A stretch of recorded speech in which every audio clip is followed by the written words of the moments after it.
Creo que por acá nos quedamos. Bueno, vamos a continuar entonces con la leucemia mieloide crónica. Vamos a revisar su cuadro clínico. Su cuadro clínico se va a caracterizar porque hay síntomas y signos. Dentro de los síntomas destaca la astenia, la baja de peso, el malestar general, la sensación de opresión en el hipocondrio izquierdo, que ayer decíamos porque está muy crecido el vaso, ¿sí? La baja de peso, bueno, por el exceso de células que consumen todos los nutrientes de nuestros pacientitos, ¿sí? Puede haber dolores óseos porque hay hiperplasia en la médula ósea. El catabolismo está súper aumentado. Hay leucoestasia por la gran cantidad de leucocitos que hay, más de 200,000 por microlitro. Y dentro de los signos destacan la fiebre, la gran esplenomegalia, una esplenomegalia petrosa muy grande, sí que causa sensación, una mala sensación para la vida, para el paciente. Se observa poco crecimiento en el hígado, poco crecimiento en los ganglios linfáticos y se puede observar hemorragias. El diagnóstico, pues siempre es clínico, no se olviden, por a través del interrogatorio y a través de la exploración física. Ya tenemos datos, ya tenemos una propuesta diagnóstica, ¿sí? Y ahora vamos a solicitar laboratorio. Por laboratorio, pues todo lo que es la citometría hemática completa, la química sanguínea, el examen general de orina, solicitamos frotis de sangre periférica, solicitamos frotis de médula ósea, biopsia de médula ósea, estudios de citogenética de la médula ósea. En cuanto al análisis citogenético de médula ósea, vamos a encontrar que el 95% de los casos... ¿Sí me escuchan? ¿Sí me escuchan? Sí, doctor. Ok. Sí, doctor. Decíamos que dentro del análisis citogenético de la médula ósea, vamos a encontrar que el 95% de los casos de la leucemia mieloide crónica presentan presencia de anomalías cromosómicas como son el cromosoma Filadelfia, que hemos dicho que el cromosoma Filadelfia es típico, es patognomónico de esta leucemia, y que era la translocación del cromosoma 922, ¿sí? También es muy importante la realización del famoso FISH, que quiere decir hibridación in situ con fluorescencia, para detectar la presencia del gen de fusión BCR-ABL, que es el que está alterado en el cromosoma Filadelfia. Y también se realiza un estudio que se llama reacción en cadena de polimerasa, ¿sí? PCR, en donde se va a encontrar que el gen BCR-ABL también puede detectarse mediante análisis molecular, que es a través de la reacción en cadena de polimerasa. Y además, esta prueba también lo que hace es cuantificar el nivel de la enfermedad que está presente. Bueno, habíamos dicho ayer también que esta leucemia tiene la característica de que se van a encontrar tanto células maduras como células inmaduras. Aquí están presentes unos neutrófilos, pero también hay mieloblastos presentes, ¿sí?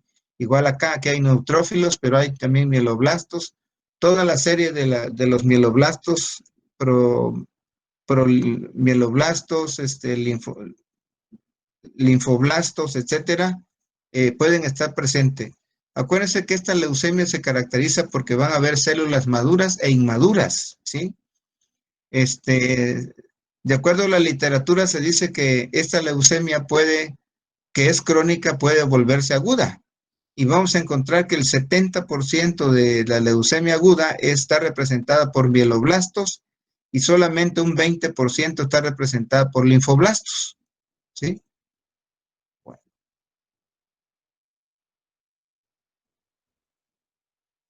Creo que nos íbamos a enfocar al tratamiento, ¿verdad? El tratamiento es medicamentoso, pero también el tratamiento implica medidas generales.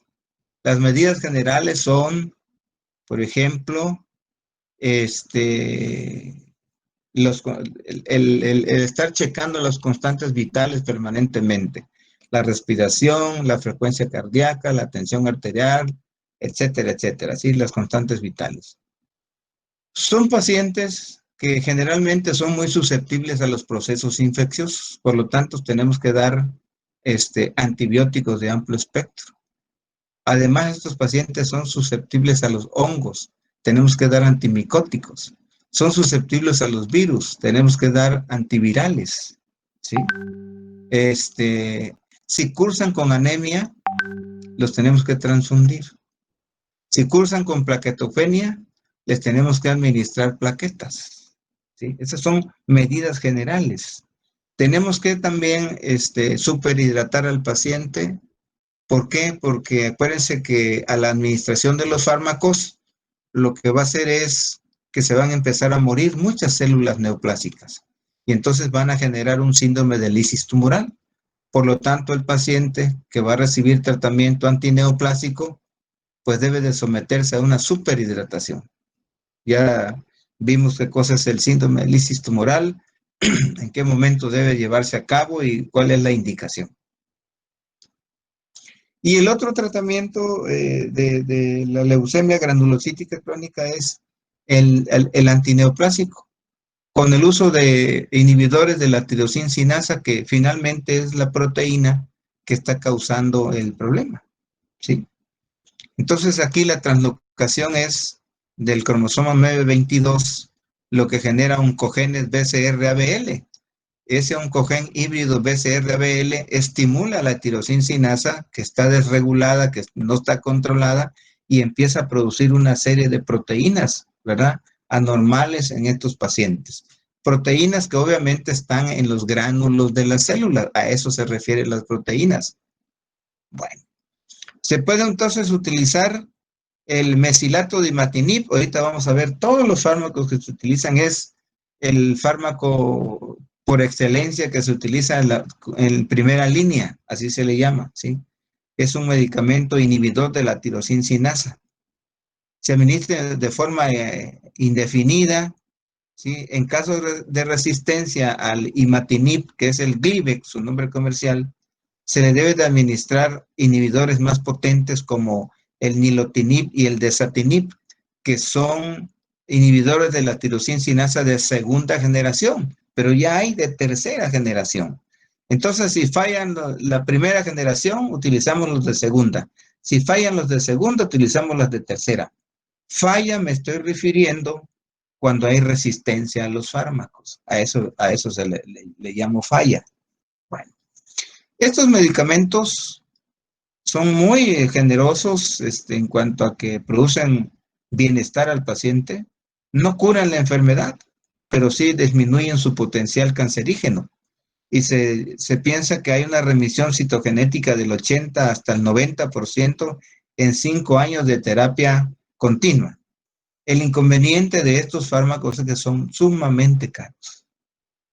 Entonces no se disponen, ¿verdad?, en el cuadro básico de las instituciones, salvo el Seguro Social o el ISSSTE a nivel nacional, en los hospitales de tercer nivel, de atención. Ahí sí, a lo mejor sí lo pueden tener. Pero aquí en nuestros hospitales de segundo nivel no se tiene esos fármacos. Por esa razón, cuando estos pacientes van a ser tratados, muchas veces se canalizan a hospitales de tercer nivel de atención, porque se les puede ofrecer otro tipo de tratamiento, como sería, por ejemplo, el trasplante halogénico, ¿no? El trasplante halogénico es el tratamiento curativo por excelencia de todas las leucemias, ¿sí? Nos da un mejor resultado en los 2 primeros años de la enfermedad y se administra sobre todo en la fase crónica y en la fase blástica, ¿sí? Es el tratamiento. Pero otro tratamiento que se administra en estos pacientes es la administración de productos biológicos como el interferón alfa, ¿sí? Se utiliza cuando hay intolerancia o resistencia a los inhibidores de la tirosincinasa. Puede ocasionar una remisión citogenética completa, pero también son bastante delicados, ¿sí? Entonces, ahorita vamos a revisar la línea de tratamiento. Primero los vamos a revisar de manera general y luego vamos a revisar sus dosis. Entonces, hoy en día, El tratamiento que se les ofrece a los pacientes que cursan con leucemia granulocítica crónica son los inhibidores de la tirosincinasa, que son muy eficaces sobre todo en la fase crónica y en la fase blástica. El fármaco número 1 que se utiliza se llama imatinib, su nombre comercial es Glivec, que es de primera generación. Cuando hay resistencia al imatinib, que es de primera generación, se puede administrar nilotinib o desatinib, cualquiera de los dos. ¿Por qué? Esos son de segunda generación. Pero muchas veces hay resistencia al de primera y de segunda, entonces podemos utilizar el de tercera generación, ¿sí? El de tercera generación se llama bosutinib 1 y panatinib el otro, ¿sí? Les digo, el inconveniente de estos fármacos es que son sumamente caros. Una caja de estos medicamentos debe estar costando alrededor entre 16,000 o 20,000 pesos a la caja, que trae 14 cápsulas. Cuando por alguna razón encontramos, acuérdense que esta leucemia, su característica es la hiperleucocitosis, la gran esplenomegalia. Es típica de ellos, por la presencia del cromosoma Filadelfia. Entonces, cuando encontramos nosotros en un paciente gran esplenomegalia por ultrasonido y 200,000 leucocitos por microlitro, entonces utilizamos la hidroxiurea. Es muy efectiva. Sirve para disminuir el número de leucocitos y para disminuir el tamaño del vaso. El paciente, obviamente, al disminuir el tamaño de uno y de otro, pues siente un gran alivio, siente una gran mejoría. Entonces, cuando nos encontramos ante esta situación, ¿sí? Incluso la radioterapia se puede utilizar para disminuir el tamaño del vaso y disminuir la hiperleucocitosis. También se utiliza la inmunoterapia, ¿sí? La inmunoterapia que está representada por interferón alfa, que decíamos, que aunque sea bueno, pero es muy tóxico. Da una reacción como si fuera gripe, como un síndrome catarral, con cefalea, dolor de cabeza, artralgias, mialgias, etcétera, etcétera, ¿sí? Bueno, como existen muchos leucocitos, hay hiperleucocitosis, también podemos realizar procedimientos de leucaféresis. ¿Qué quiere decir eso? Quiere decir quitar de la sangre a los leucocitos, en este caso. ¿Por qué? Porque la hiperleucocitosis se ha visto que condiciona hiperviscosidad sanguínea y la hiperviscosidad sanguínea enlentece la circulación y una circulación con viscosidad aumentada y enlentecida tiende a coagularse. Entonces aquí la hiperleucocitosis finalmente lo que nos va a traducir es trombosis. Por eso hay que quitar todos los leucocitos que están causando el problema e introducirle el resto de la sangre al paciente. A eso se le llama leucaféresis. Y el tratamiento ideal, el tratamiento curativo, decíamos, es el trasplante de células madres halogénicas.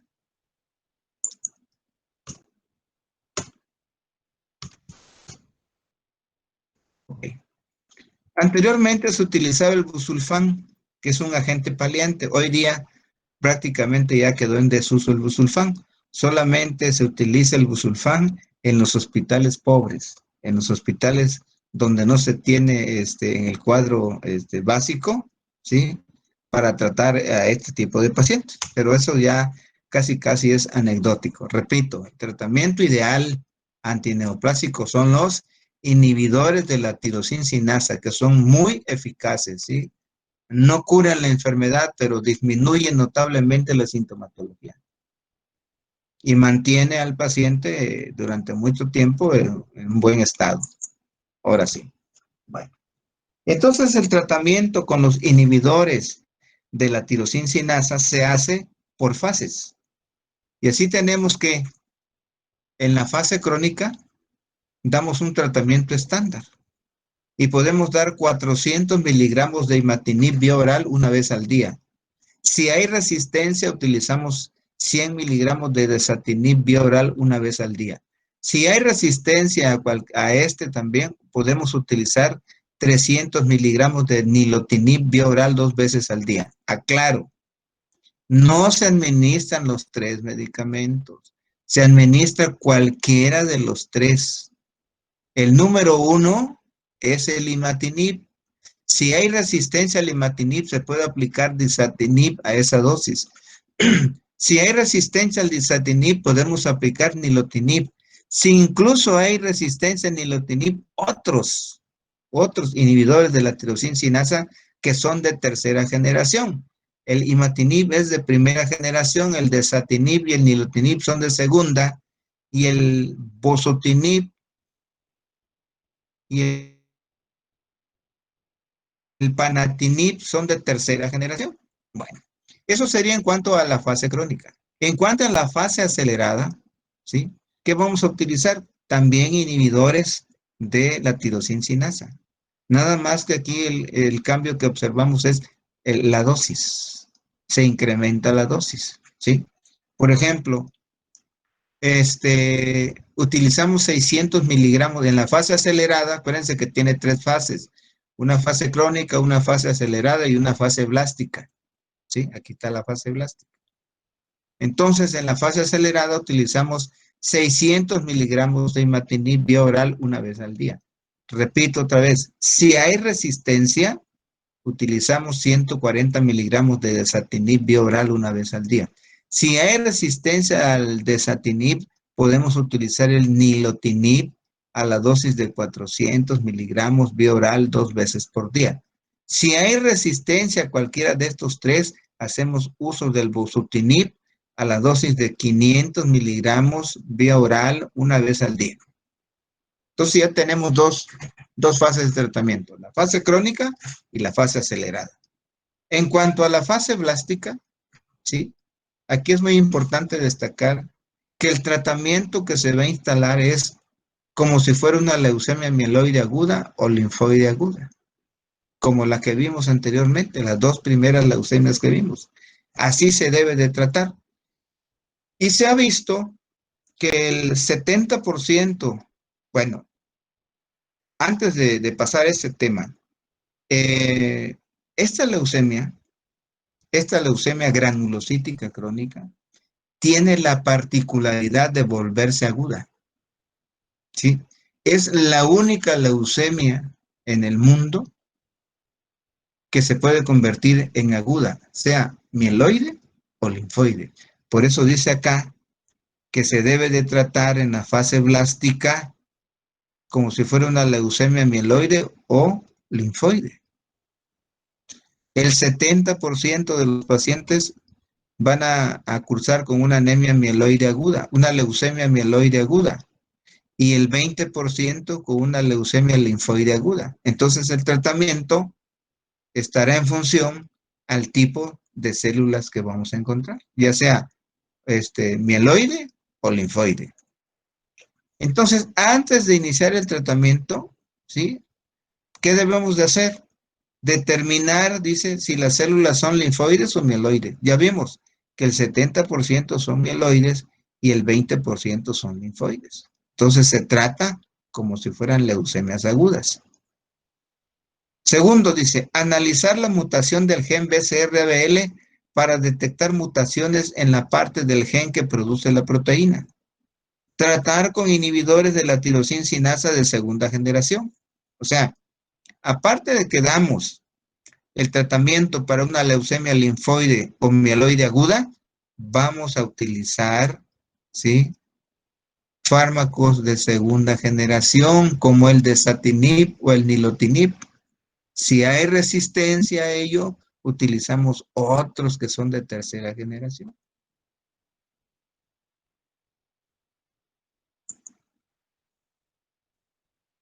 ¿Qué vamos a hacer entonces? Una vez que ya se instaló el tratamiento, pues hay que esperar una respuesta, ¿sí?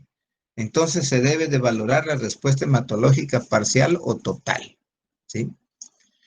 Y así tenemos que, vamos a valorar la respuesta citogenética, es decir, identificando la cantidad de células presentes con el cromosoma Filadelfia.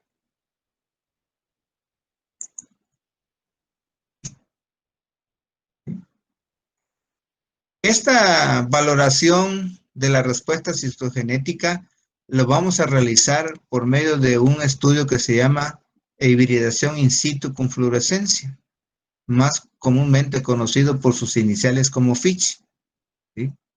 Y la respuesta citogenética la vamos a dividir en parcial, total o completa. Y así tenemos que hay una respuesta citogenética parcial cuando encontramos de 1 a 35% de células que presentan el cromosoma Filadelfia, o sea, el cromosoma Filadelfia positivo, ¿sí?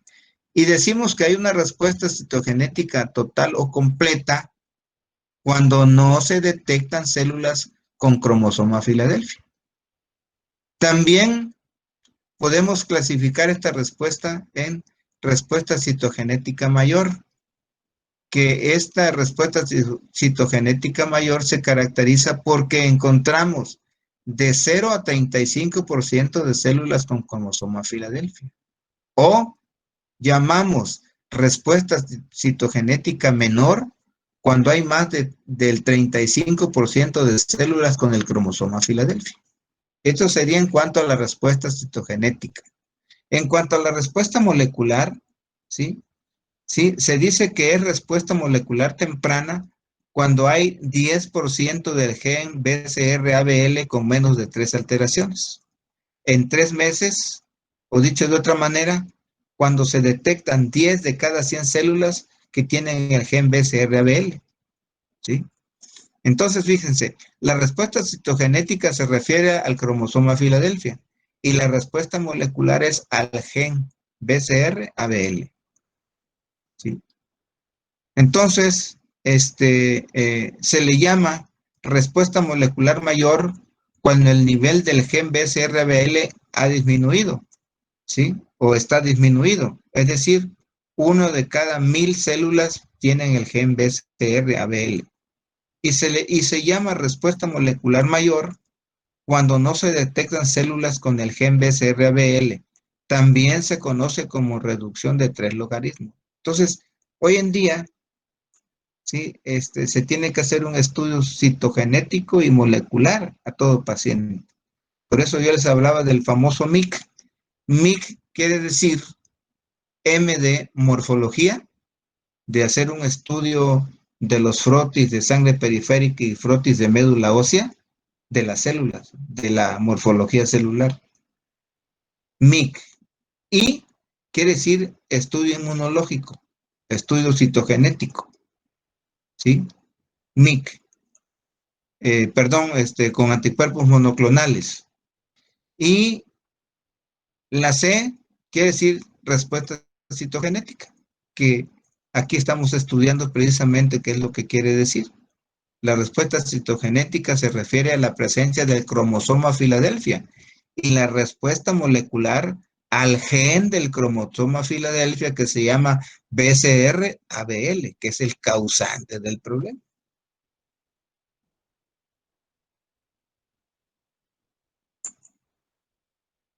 Bueno, otro medicamento que en antaño se usaba, nada más lo menciono como dato anecdótico, era el busulfán.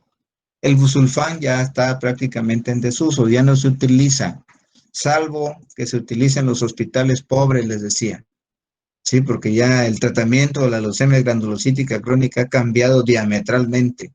Ya no se utiliza el busulfán, nada más se utiliza en aquellos casos que los pacientes no pueden adquirir el fármaco que es sumamente caro, se les puede administrar el busulfán. Y el busulfán en la etapa de inducción se administra a la dosis de 0.06 miligramos por kilogramo de peso diarios, con dosis máxima de 4 por vía oral, dosis única por día, por 12 a 20 semanas. Las tabletitas de busulfán son de 2 miligramos. Eso es en cuanto a la inducción. En cuanto a la dosis de mantenimiento de busulfán, se administra a la dosis de 0.5 a 2 miligramos diarios, ¿sí? O sea, si las tabletitas son de 2 miligramos, pues les daríamos un cuarto de tableta o le daríamos una tableta entera.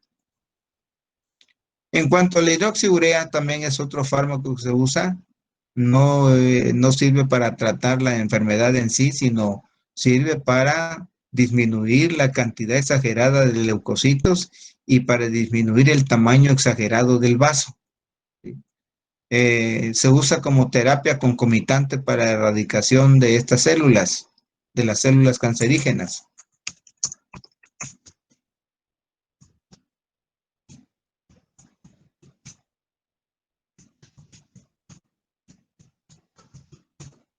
Células cancerígenas, ¿sí?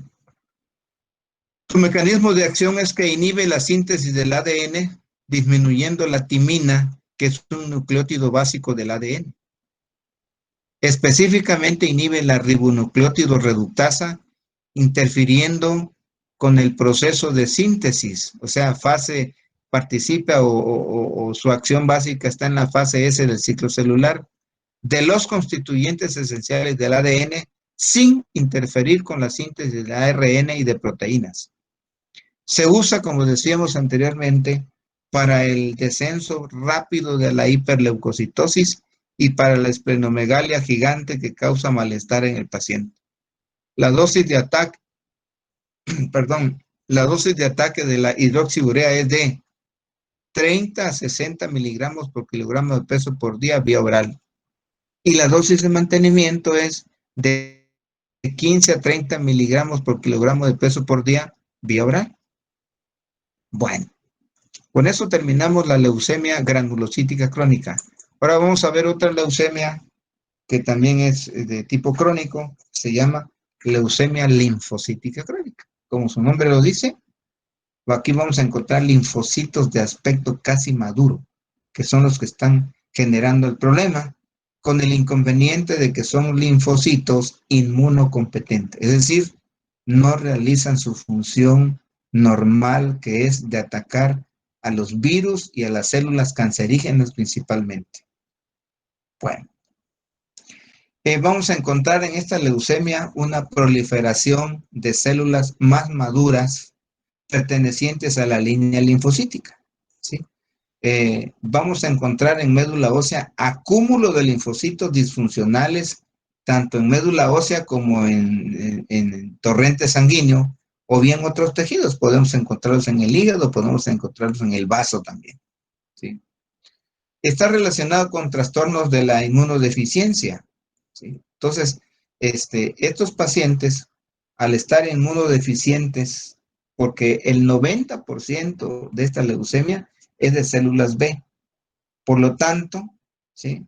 Si nosotros sabemos que los linfocitos B son los que están relacionados con la inmunidad de tipo humoral, es decir, la formación de anticuerpos, entonces estos individuos son proclives a los procesos infecciosos, porque no tenemos suficientes anticuerpos para destruir precisamente los microorganismos que invadan al paciente en este caso. Entonces está relacionado con trastornos de la inmunodeficiencia de tipo humoral, ¿sí?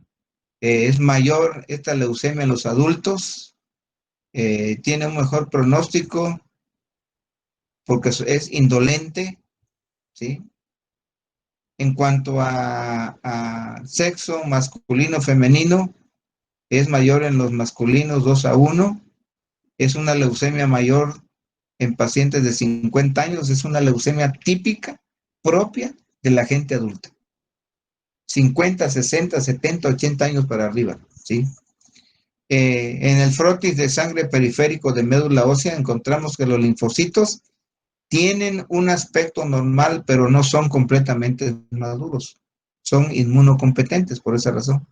Y al ser inmunocompetentes, pues son incapaces para formar inmunoglobulina, es decir, para formar anticuerpos.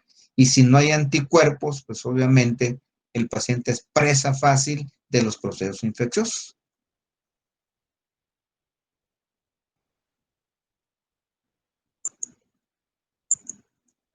Ok. En cuanto a su incidencia, es rara por abajo de los 40 años. Decíamos que es una leucemia propia de la gente adulta, 50, 60, 70 años u 80, ¿sí? Aumenta, dice, progresivamente entre los 50 y los 80 años. Es más común en el sexo masculino 2-1. Desde el punto de vista citogenético, la delección del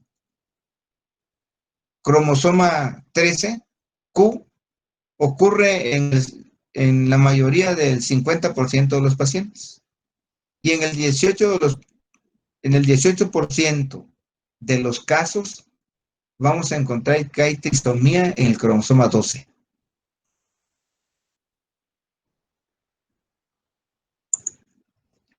En cuanto a su incidencia, es la leucemia crónica más común en Estados Unidos y Europa, fíjense.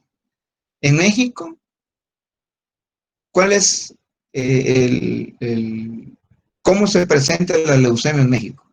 En primera instancia, es la leucemia linfoblástica aguda. En segundo lugar, la leucemia mieloblástica aguda. En tercer lugar, la leucemia granulocítica crónica. Y en cuarto lugar, la leucemia linfocítica crónica en México. En Estados Unidos de Norteamérica se invierte la posición. La leucemia linfoblástica aguda sigue siendo en primer lugar. Segundo lugar, la leucemia mieloblástica aguda. Y en tercer lugar, la leucemia linfocítica crónica. Y en cuarto lugar, la leucemia granulocítica crónica. Fíjense, hay un cambio en las posiciones. Esta leucemia comprende el 30% de todos los casos de leucemia. En México ocupa el último lugar de las leucemias, ya vimos. ¿Sí? Aparecen individuos mayores de 30 años. Es infrecuente en menores de 35 y excepcional en niños. Es una leucemia que no está presente en niños. La leucemia más frecuente de los niños se llama leucemia linfoblástica, la L1. La leucemia más frecuente de los jóvenes es la leucemia mieloblástica, promedio 26 años de edad. La leucemia propia de la gente adulta, 50, 60 años, es la granulocítica crónica.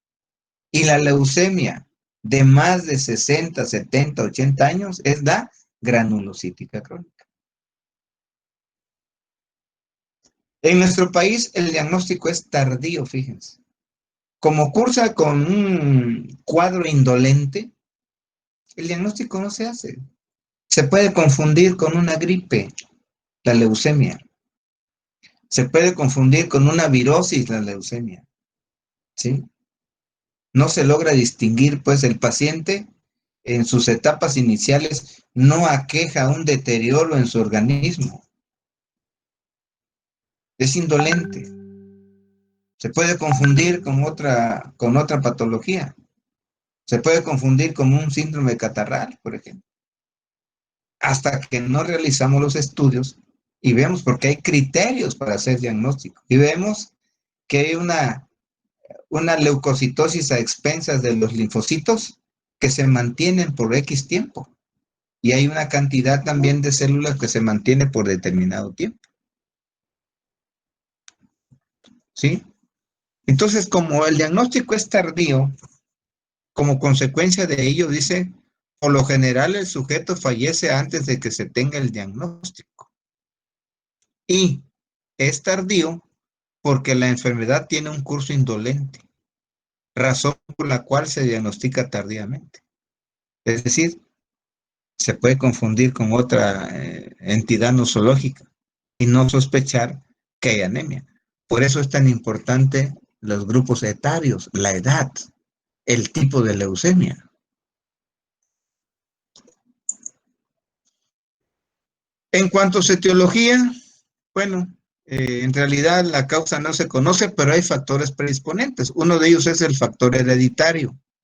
Dice que dentro del factor hereditario, el riesgo de padecer la enfermedad entre los familiares en primer grado de una persona con leucemia linfocítica crónica se estima que es de 2/7 veces superior a la de otros pacientes.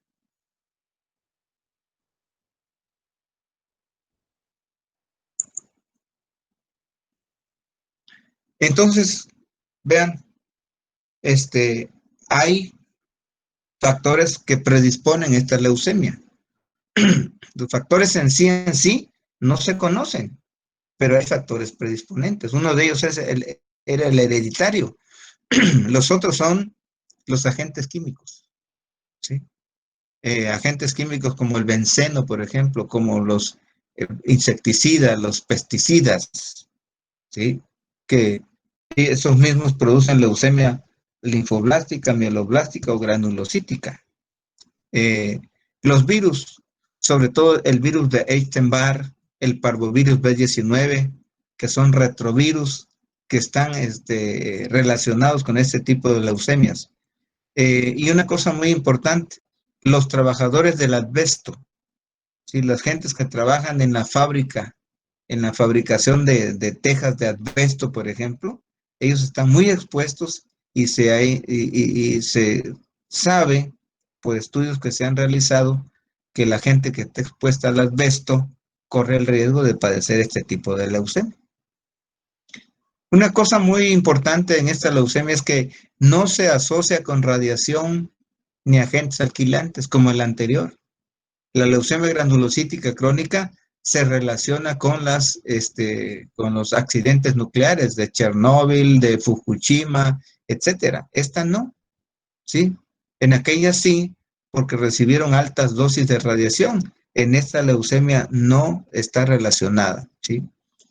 Desde el punto de vista citogenético, la anomalía cromosómica más frecuente es la trisomía del cromosoma, decíamos, del cromosoma 12, en el 18% de los casos. Y los pacientes presentan además aberraciones estructurales muy comunes, ¿sí? Como las que se observan en el brazo largo de los cromosomas 13 y 14.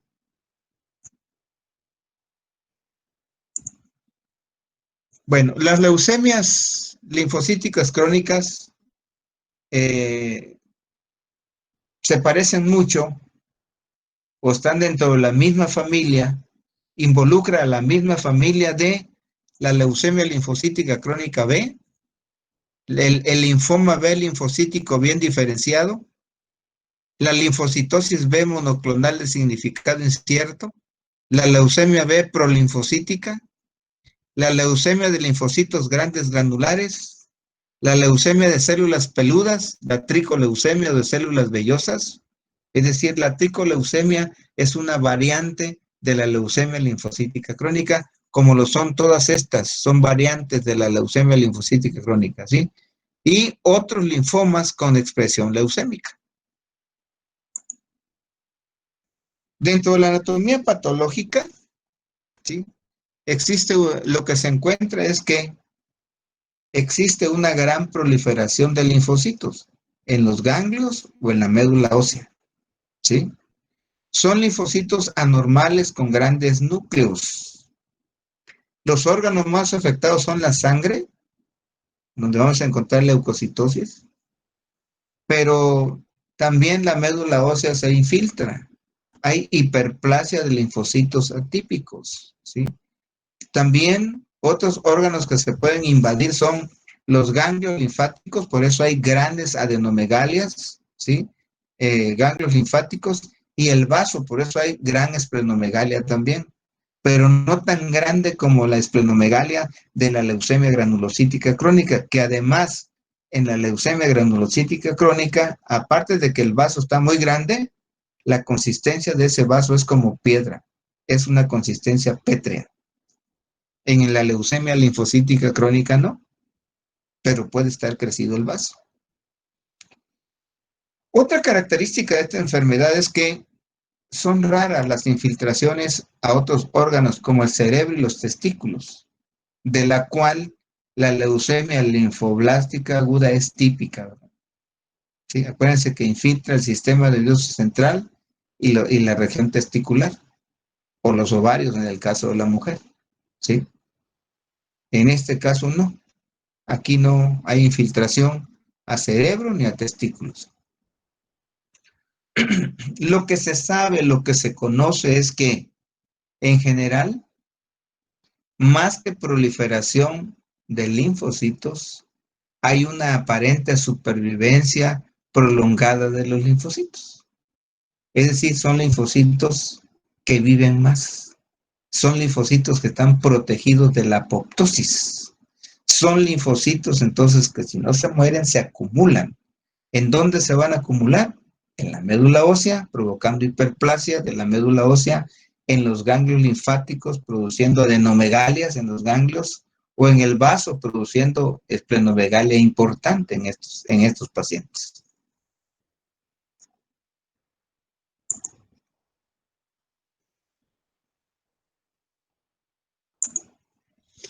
Dentro de los aspectos fisiopatológicos, se tiene que el 95% de los casos de leucemia linfocítica crónica, ¿sí?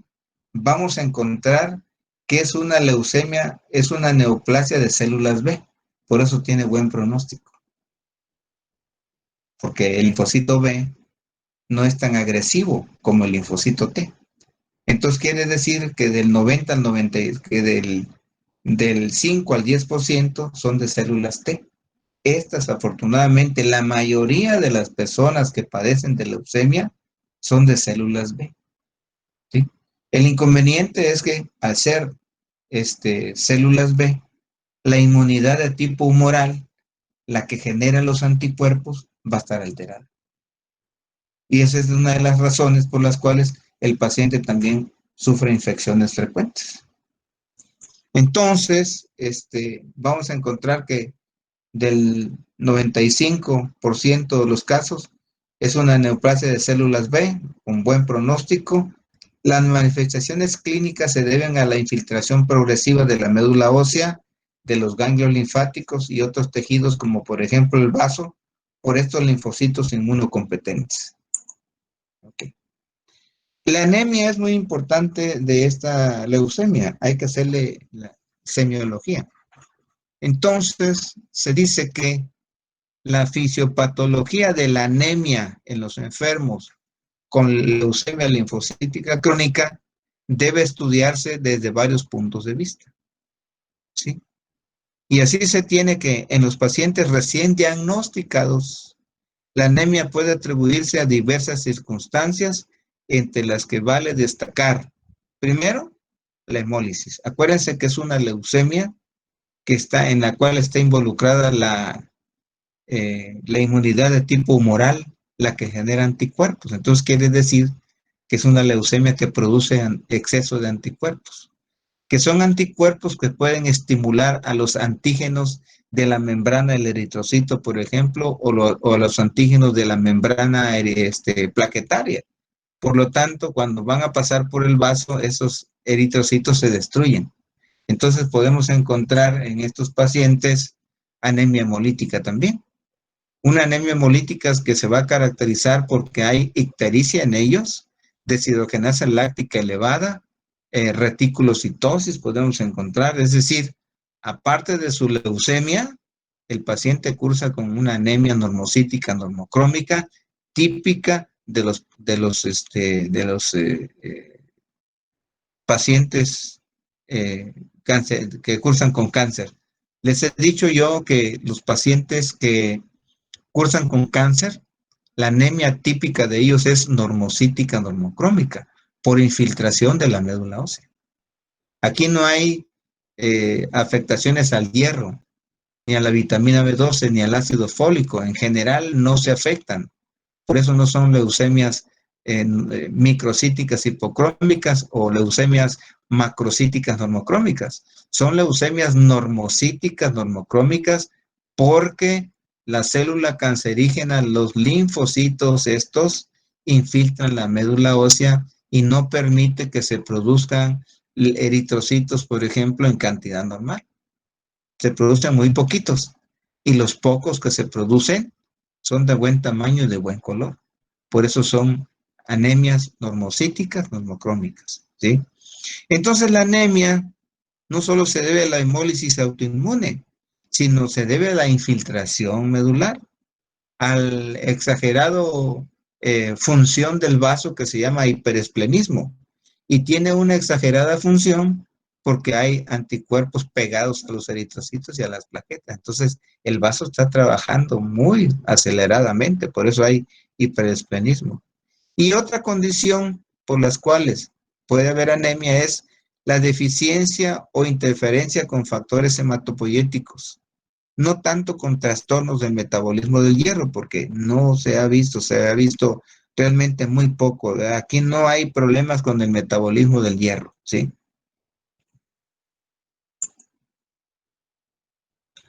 Eh, bueno, más adelante voy a ver los criterios de Binet. Sí, esta diapositiva la voy a borrar porque no, para que no nos confundamos. Bueno, el cuadro clínico. El cuadro clínico de esta patología, sí, que es poco agresiva y en etapas, más bien es una enfermedad en etapas incipientes y además indolentes, decíamos. ¿Verdad? El paciente puede aquejar otra sintomatología y no saber que tiene su leucemia. Puede aquejar un síndrome catarral, decíamos, que se puede confundir con ello, porque además es una virosis la que está provocando el problema, ¿sí?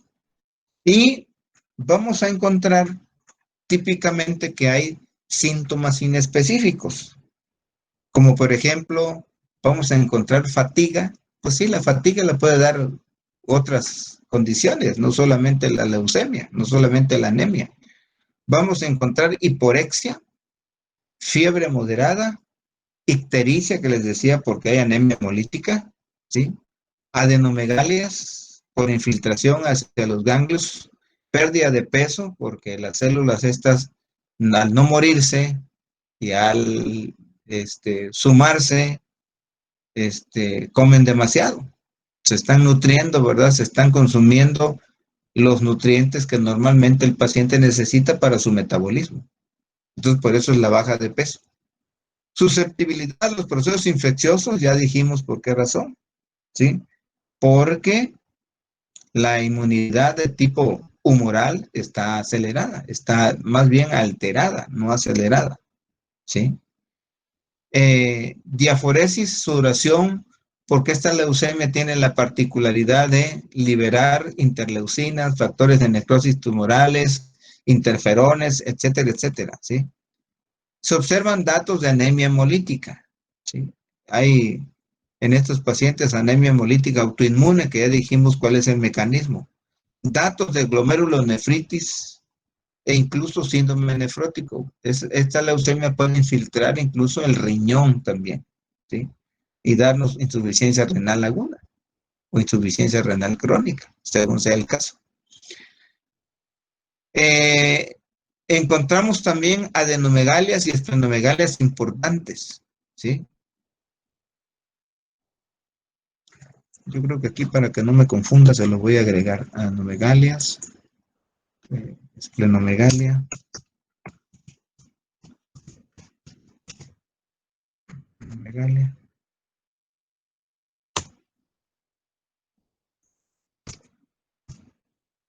Megalia, y lo voy a quitar de acá para que no nos confunda. ¿Ok? Muy bien, entonces dice, si el paciente presenta anemia, trombocitopenia o esplenomegalia importante, fíjense bien lo que dice, son datos de mal pronóstico. Entonces, cuando exploramos a un paciente, cuando revisamos los estudios de laboratorio, ¿sí? Y a la exploración encontramos que hay esplenomegalia y por laboratorio hay síndrome anémico y además plaquetas bajas, decimos que eso nos conduce a datos de mal pronóstico. No sabemos cuál va a ser el resultado. Esta leucemia también presenta síntomas constitucionales, tales como astenia, debilidad, pérdida de peso, sudoración nocturna, ¿sí? Y presenta además síntomas por infiltración de la médula ósea por las células leucémicas. Hay hiperplasia medular. Por lo tanto, va a haber anemia procesos infecciosos y alteraciones hemorrágicas por plaquetopenia, ¿sí? Y vamos a encontrar síntomas por infiltración a otros órganos, como la hepatoesplenomegalia, infiltración a la piel y al sistema nervioso central e hipertrofia gingival. Eso es lo que se encuentran como datos de síntomas constitucionales. Ok.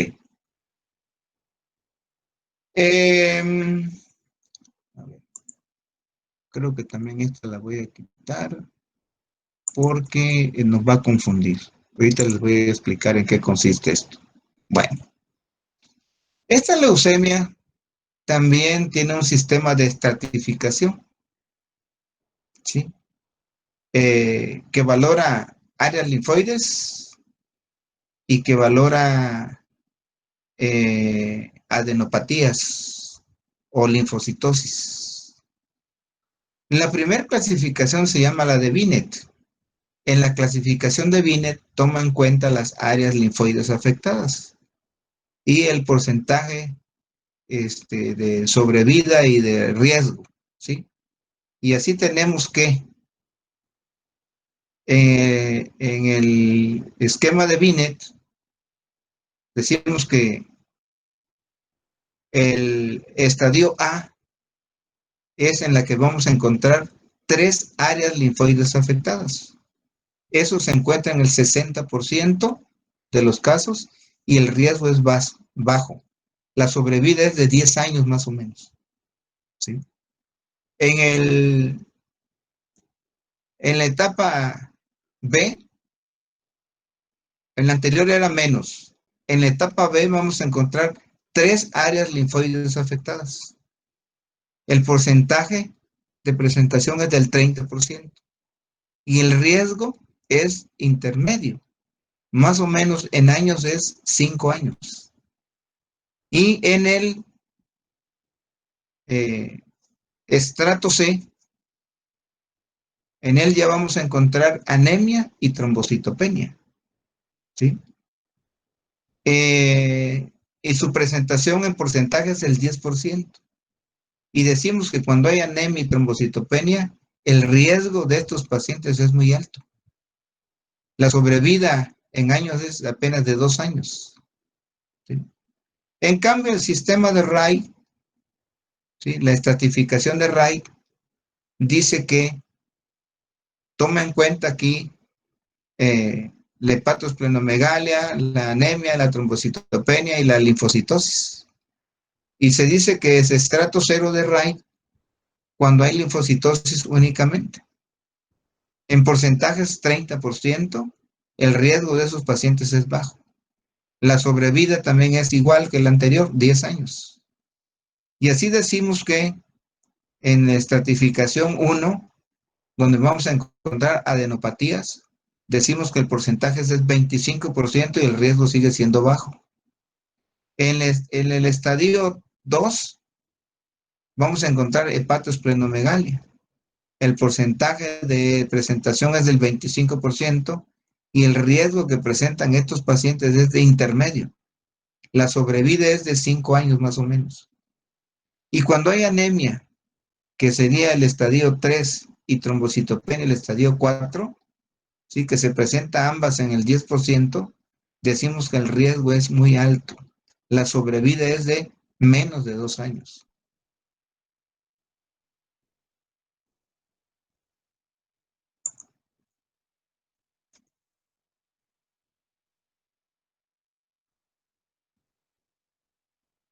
Bueno, vamos a dejar ahí, muchachos, el tema. Mañana continuamos con el diagnóstico. ¿Sale? No sé si hay alguna pregunta, algún comentario que hacer. No, doctor, gracias. ¿No? Bueno, no olviden, por favor, estudien el libro del doctor Guillermo Ruiz Argüelles. Ahí viene todo esto que estamos comentando. Tienen que estudiar, tienen que planear sus actividades para que les dé tiempo para estudiar las 4 áreas: cardiología, hematología, neurología y neumología. ¿Estamos de acuerdo? Sí, doctor. Por favor, estudien mucho. El trabajo de ustedes es el estudio ahorita.